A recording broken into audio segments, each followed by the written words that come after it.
In this video, we're going to talk about subject-verb agreement. Whenever you write a sentence, the subject and the verb must agree. So if you have a singular subject, your verb also needs to be singular. If you have a plural subject, your verb must also be plural. These sheets should be in your interactive notebook. If they are not, you can get some from me and just use this video to help you fill them out. Otherwise, you can just use this video alone and just pause it, rewind it as often as you need to help you complete the homework assignment and prepare for the test. First thing we want to start with is we're going to talk about how to create a plural verb and how to create singular verbs. So plural verbs. If you want to create a plural verb, we need to not or do not add an S to the verb.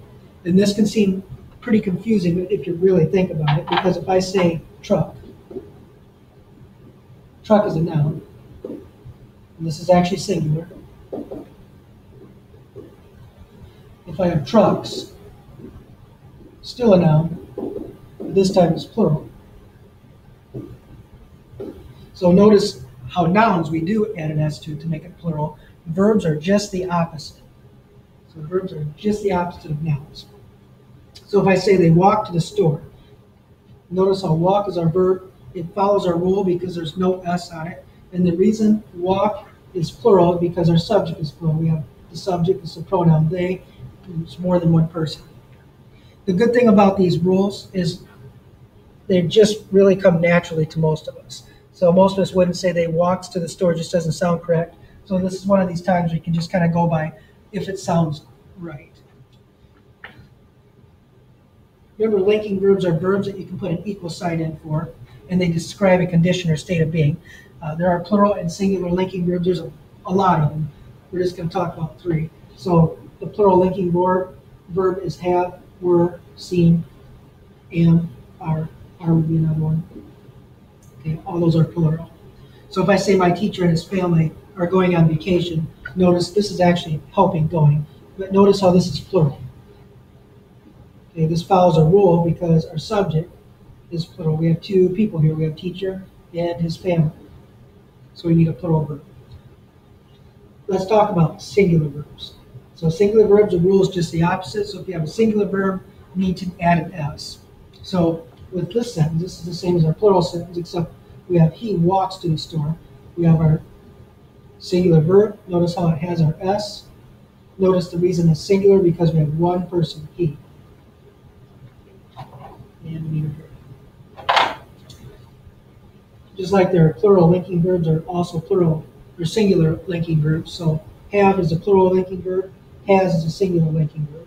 Were is a plural linking verb, was is a singular linking verb, seems kind of follows a rule with the S.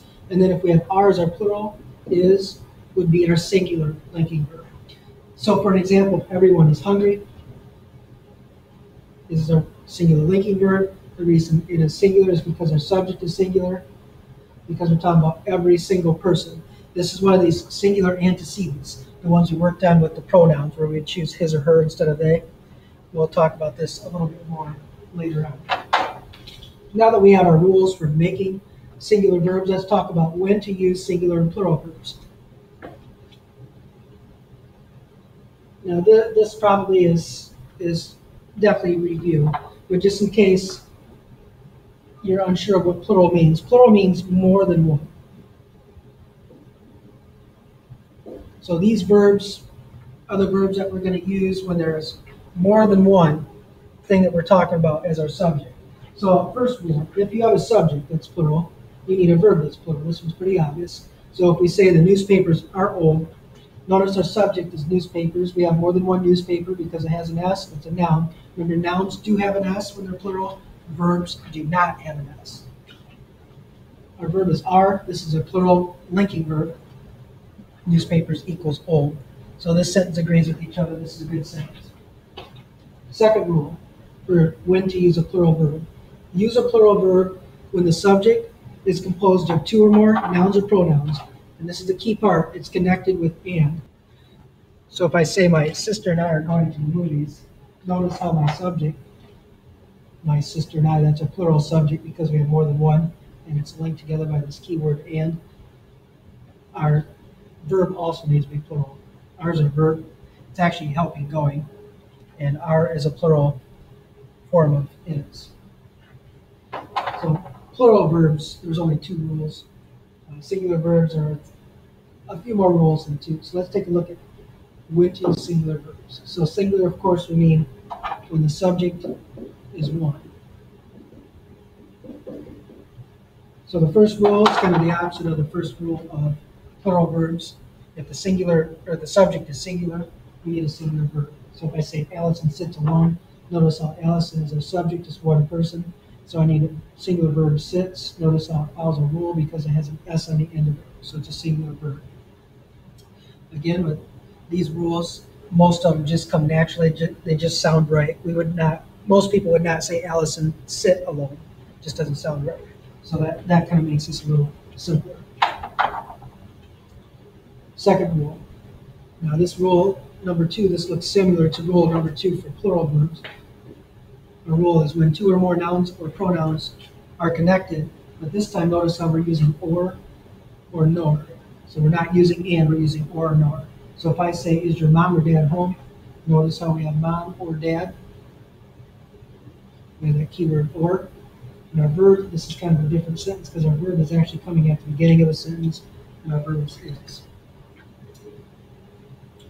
Let's just take a look at that sentence for a second. Notice how this sentence changes if we put and. So if I say, is your mom or dad home, that works for or. If I put, are your mom and dad home, that works for and. So just that one word makes a difference.